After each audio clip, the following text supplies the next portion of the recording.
Nicolas Maurer, bonjour. Bonjour. Un souvenir de jeux vidéo auquel vous étiez particulièrement accro, peut-être un souvenir d'enfance, qui est à la préhistoire du jeu vidéo avec une console aujourd'hui totalement surannée. Je vous écoute. On peut faire ça, oui. Mon premier souvenir, tout simplement, c'est j'ai eu pour mon anniversaire de mes 6 ans, je crois, ou 7 ans, je ne sais plus, la Game Boy avec Tetris. Donc là, on fait vraiment dans l'ancien. Et j'y ai beaucoup joué. Et je pense que c'est un jeu qui ne se démode pas, mais c'est un peu lointain maintenant. Pas en couleur en plus à l'époque. Ah non, la première Game Boy, mais... tout ce qu'il y a de plus noir et blanc. Donc l'inverse, aux antipodes de Candy Crush, etc., avec toutes les boules de toutes les couleurs, etc. Exactement, ça remonte un petit peu.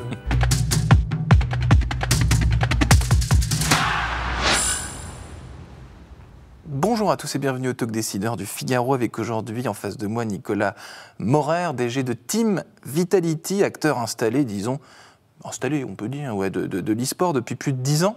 L'e-sport que je vais vous demander de me définir, justement, avec vos mots le plus simplement du monde, comme si vous parliez à votre grand-mère ou à votre petite sœur. Voilà. Alors, elles sont déjà au courant, mais pour le reste du monde, on va faire ça simplement. C'est la compétition de jeux vidéo à niveau professionnel. Voilà, donc on a sur différents jeux comme League of Legends, Counter-Strike, souvent des jeux par équipe, des équipes qui s'affrontent. Alors au plus haut niveau, ça se passe dans des stades ou dans des arènes, avec un public qui vient voir les meilleurs joueurs du monde, les meilleures équipes du monde concourir pour gagner des trophées sur ces jeux. C'est très bien résumé, et c'est cette première réponse. Est-ce que l'e-sport est-il vraiment un sport? Alors c'est une question que j'ai lue sur un site très sérieux qui est decathlon.fr. C'est la plus complexe des questions, puisque finalement, il y a toujours des camps qui vont s'opposer. Alors, on va revenir à la question de la définition du sport. Si le sport, on le regarde que sous sa composante physique, on ne mettra pas l'e-sport comme un sport. Si on le regarde sous le prisme de la compétition, du haut niveau et du jeu d'équipe, là, oui, on pourra dire que c'est un sport. Est-ce que le tir au pistolet aux Jeux Olympiques est un sport? Voilà, je pose cette question-là. Il semblerait que oui. Dans ce cas-là, je vous dirais facilement que l'e-sport en est un. Encore une fois, si on regarde que la dépense calorique, non. Voilà. Ouais, j'allais vous dire, et je laisserai chacun juger. J'allais vous dire que l'e-sport, sur le ton de la plaisanterie, que l'e-sport est un sport qui ne fait pas suer. Or, on peut quand même suer avec le stress et ce genre de choses. Donc, encore une fois, c'est pas si évident que ça. À quel moment le e-sport est apparu? Alors, pas en France, mais dans l'absolu. Si on refait l'histoire du e-sport. On peut le dater de manière assez lointaine. Il y a les premières compétitions. Nintendo organisait il y a plusieurs décennies des compétitions sur ces jeux. Après, si on commence à regarder à quel moment l'e-sport vraiment se développe de manière plus grand public ou se répand ou commence à intéresser plus de monde, on va dire qu'il y a l'avènement de Twitch il y a à peu près une dizaine d'années. Donc, Twitch, qui est ce site qui appartient à Amazon, qui diffuse les parties de jeux vidéo. Et il y a en même temps Riot Games, l'éditeur de League of Legends. C'est l'avènement de Twitch et le développement de League of Legends. Donc ça, il y a une dizaine, entre 10 et 15 ans, on fait exploser l'e-sport, mais on peut remonter un peu plus loin. Et le premier jeu vraiment qui marque le développement de l'e-sport, c'est StarCraft en Corée, donc un jeu de stratégie en temps réel, un peu sur le modèle d'un Age of Empires. Voilà. Et puis, une histoire de masse aussi, j'imagine, c'est que jouer à Mario Kart en réseau, c'est de l'e-sport, ça a quelques années, mais on peut jouer avec une dizaine de personnes. Là, on parle de vraiment beaucoup de monde, quoi. On parle d'énormément de monde, et puis on parle surtout de jeux extrêmement techniques et complexes à appréhender. Avec des règles très complexes. Pas forcément la complexité des règles, mais en tout cas un vrai palier de niveau. Et par exemple, je prendrai l'exemple de League of Legends, il y a à peu près 2 millions de joueurs qui jouent en partie classée en Europe, et les professionnels, là-dedans, c'est entre 50 et 200 joueurs qui sont les tout meilleurs, donc tout le haut de la pyramide, quoi. Comme en sport, il y a vraiment une gradation des niveaux. Et l'e-sport, quand on parle de l'e-sport professionnel là, qui nous concerne, c'est vraiment les meilleurs des meilleurs sur un jeu donné. Voilà. Et l'e-sport, comme le sport, pour le coup, pour devenir le meilleur des meilleurs, il faut beaucoup s'entraîner, j'imagine. Il n'y a pas... Il faut une espèce de personne qui arrive là et qui gagne tout alors qu'il ne s'est jamais entraîné, ça n'existe pas. Il y a les deux, c'est-à-dire comme en sport ou comme dans beaucoup d'activités, il y a une composante de talent inné. Ça, c'est indéniable. On a des joueurs de 13 ans, 14 ans, ils touchent au jeu, ils sont déjà incroyablement doués. Moi, je pourrais m'entraîner énormément, j'arriverai jamais à leur cheville. Je suis un joueur du dimanche. Donc, il y a cette composante de talent. Mais bon, pour arriver tout en haut, le talent seul ne suffit pas. Après, c'est énormément de travail individuel, collectif, d'entraînement. Mais vraiment, comme le haut niveau dans énormément de domaines, il faut combiner ces deux aspects. Voilà. Pas de secret.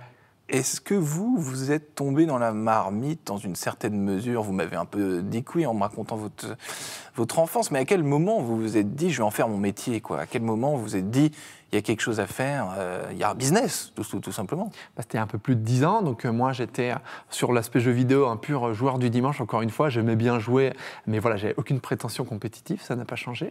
Mais j'ai rencontré dans mon ancienne vie de monteur vidéo quelqu'un qui travaille avec moi, Fabien, et qui lui était monteur le jour, mais manager d'équipe e-sport la nuit et le week-end et jour férié. C'est-à-dire que c'était son hobby. Manager, entraîneur d'équipe. Voilà, il avait été joueur, puis entraîneur, et puis il était passé au management d'équipe.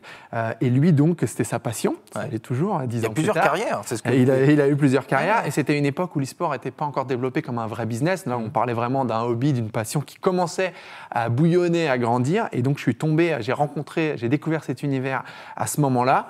Et puis, voilà, je me suis vite pris au jeu. Et puis, on s'est dit tous les deux, ah, mais il y a quelque chose à faire, c'est en train d'exploser. Allons-y, lançons-nous, créons notre propre équipe. Voilà, c'est le début de l'aventure. C'est le début de l'aventure, et au moment où vous dites, effectivement, il y a un business, il y a quelque chose à faire, on voit à peu près les contours, mais on ne sait pas où est-ce que ça va nous mener exactement. Quand vous en parlez autour de vous, je ne sais pas, à des entrepreneurs, à des investisseurs potentiels, qu'est-ce qu'on vous dit ? On vous dit, vous êtes totalement dingue.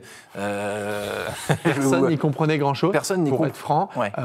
Ça a changé, c'est-à-dire que il y a encore des gens qui peuvent être réticents ou ne pas connaître, mais on en a entendu parler de plus en plus. Il y a eu des reportages, que sais-je. On voit qu'il y a des compétitions dans des stades, des arènes. Donc maintenant, on va dire que c'est un peu mieux compris. À l'époque, les arènes, je vous coupe, sinon je vais oublier. Ouais. Les arènes, les stades, ce truc un peu grandiose, est-ce que ça contribue symboliquement au côté sérieux de la chose ? Parce qu'on se dit, si on remplit des stades avec l'e-sport, forcément, c'est que c'est important. Bien sûr, ça crédibilise à fond.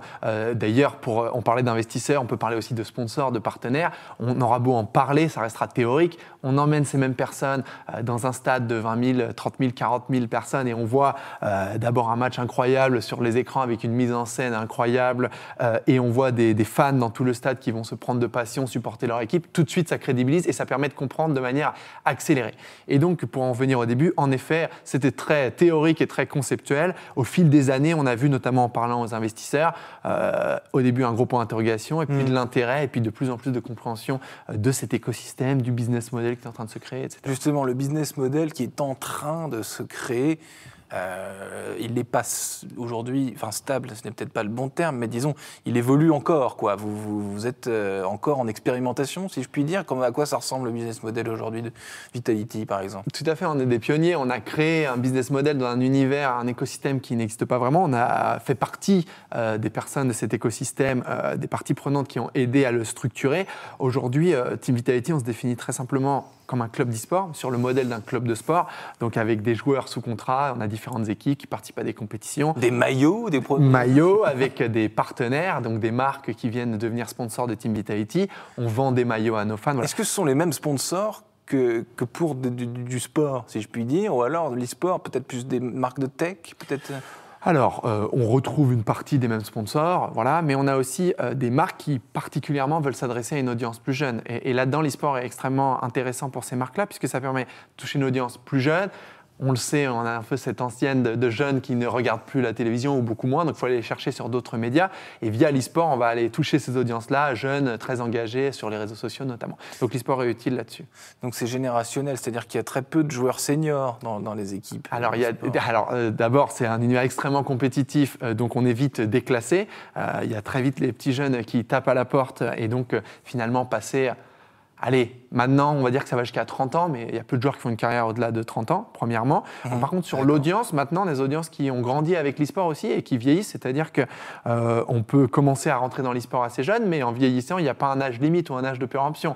On ne se dit pas « Ah, ça y est, j'ai 40 ans, j'arrête ». Donc, c'est d'ailleurs intéressant pour nous, puisque ces audiences qui sont rentrées jeunes continuent à nous suivre, mais on a beaucoup de nouveaux entrants en bas de la pyramide d'âge qui regardent. Donc, on a une belle croissance devant nous dans le secteur. Est-ce qu'on peut aussi comparer l'e-sport avec je faisais le parallèle avec les maillots. Est-ce qu'on peut parler de mercato ? Est-ce qu'on peut être transféré vers une autre équipe pour des sommes correctes ? Plus que correctes, parfois assez impressionnantes. Il y a eu beaucoup de transferts en e-sport qui ont dépassé le million d'euros. Donc là, on parle... Alors, c'est pas encore le football, on ne se parle pas de dizaines, voire de centaines, mais on se parle Il n'y a pas le Kylian Mbappé. Il y a absolument des Kylian Mbappé de l'e-sport à leur échelle, mais maintenant, le montant des salaires qui peuvent en effet dépasser le million d'euros, le montant des transferts sont extrêmement significatifs. Et d'ailleurs, on ne comparera pas aux chiffres du football, qui est un ovni qui est à part, mais l'e-sport, en termes de business, c'est déjà plus gros que pas mal de sports traditionnels. Et ça répond aux mêmes mécaniques de transfert, de fenêtres, de joueurs qui vont signer 3 ans dans un club, mais qui finalement vont aller dans un autre. Et il y a toute cette course au talent que vont se faire les clubs. La course au talent est partout dans les entreprises, sur les terrains d'e-sport, sur lesquels une compétition mondiale a lieu en mai, à Paris. C'est autant d'effervescence, vous diriez, que la Ligue des Champions ou la Coupe du Monde. Comment est-ce qu'on prépare un événement pareil ? Alors donc là en mai il y a le Major Counter-Strike, alors qui est donc Counter-Strike, c'est un des jeux majeurs de l'e-sport et c'est un événement assez important pour nous. C'est à la maison, c'est les 10 ans de Vitality cette année et c'est le dernier Major sur Counter-Strike qui va passer sur une nouvelle version Counter-Strike 2. Donc là on a un événement, tout est réuni pour un événement historique et Vitality fait partie des favoris. Donc on veut en faire notre France 98 et soulever le trophée à la maison.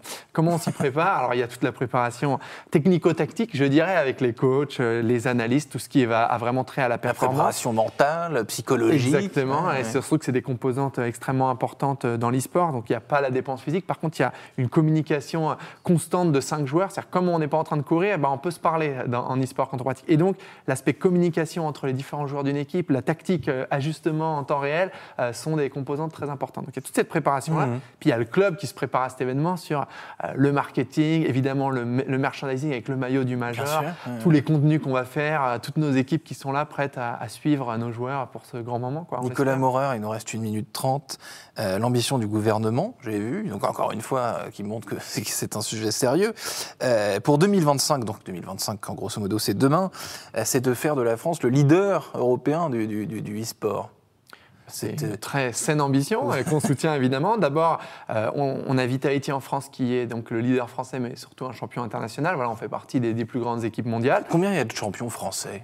Vraiment Team Vitality qui est à part des autres clubs. Bon là on se jette un peu des fleurs, mais on est vraiment la seule équipe française qui est dans les ligues majeures internationales, donc Ligue européenne sur League of Legends, les compétitions mondiales de Counter-Strike, de Valorant, voilà. Et après en France, sinon je dirais qu'il y a une dizaine de clubs professionnels qui jouent notamment dans le championnat de France de League of Legends.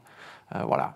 Donc c'est très sérieux. C'est très sérieux et on espère fêter nos 10 ans en soulevant le trophée du Major à l'Accor Hotel en mai. Fêtez vos 10 ans et à l'Accor Hotel. Les 10 ans, c'est cet été en août. Voilà. Et ramenez la coupe à la maison. Ramenez la coupe à la maison, il suffira de traverser la rue, c'est pas très loin. Voilà. Nicolas Maurer, DG de Team Vitality, merci infiniment d'avoir répondu à mes questions pour le Talk Décideur. Je vous souhaite une bonne route et une bonne compétition. Merci beaucoup.